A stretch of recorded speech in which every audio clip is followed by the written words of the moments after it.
변호사를 선임할 때 판사 출신 또는 검사 출신 변호사, 손해사정사를 선임할 때 보험사 출신 손해사정사, 손해사정사무소 가온, 골밀도 검사 결과 보험금 청구, 척추 압박 골절 사례를 중심으로 골다공증은 고령층에서 흔히 발생하는 질환으로 특히 척추 압박 골절과 같은 외상이 동반될 경우 보험금 청구와 관련된 분쟁이 자주 발생한다.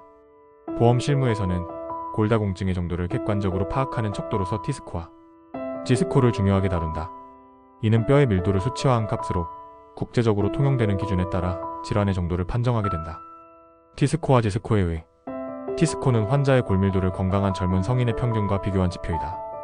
마이너스 1.0 이상 정상, 마이너스 1.0, 마이너스 2.5 골감소증 OS TOPNI에, 마이너스 2.5 이하 골다공증 오스티아퍼로시스, 마이너스 2.5 이하 골절 병력 중증 골다공증 서비어 오스티아퍼로시스. G- 스코는 동일 연령대와 성별을 기준으로 비교한 지표이다. 마이너스 2.0 이상 연령대에 비해 정상, 마이너스 2.0 미만 2차선 골다공증 등 다른 병인의 가능성 고려. 척추 압박 골절과 골다공증의 관계.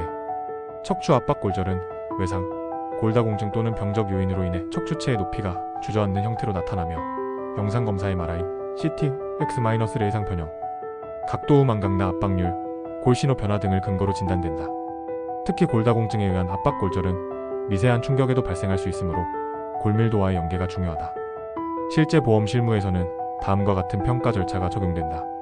1. 골밀도 평가 기준 L1L4 요추 부위 평균 T-스코어를 기준으로 하며 골절이 있는 부위는 배제하고 정상 추정 부위의 수치를 활용한다. 이때 골밀도 수치가 L1에서 L4로 갈수록 증가하는 형태여야 하며 인접 추간 T-스코어 간 차이가 1.0 이상이면 신뢰도에 문제가 있다고 판단된다. 보험금 청구 가능성 T-스코어가 마이너스 2.5 이하이면서 영상학적으로 골절이 확인되면 보험 실무상 질병 기여도를 평가하여 보험금 지급이 상당히 제한적이게 될 수도 있다. 3. G-스코어의 보조적 판단 G-스코어가 마이너스 2.0 미만이면 연령에 비해 낮은 골밀도로 보아 병적 원인을 고려해야 하며 경우에 따라서는 이를 근거로 병적 골절 여부를 분류하는 기준으로 활용한다. 실무 적용 사례 예시. 요추 1, 2번 압박 골절이 확인된 환자에서 T-스코어가 마이너스 1.8, 마이너스 1.3, 마이너스 0.4, 0.6으로 인접 추체 간 1.0 이상 차이가 발생한 경우 해당 수치는 판정 기준에서 제외되고 평균값 산출이 어려워 판정 불가로 분류될 수 있다. 이 경우 퇴퇴부 토털 힙, 넥 등의 T-스코어를 보조 기준으로 활용하게 되며 전체적으로 마이너스 1.0 이하 마이너스 2.5 초과일 경우 골감소증으로 평가된다. 물론 앞서 살펴보았듯 마이너스 2.5 이하라면 골다공증으로 평가한다.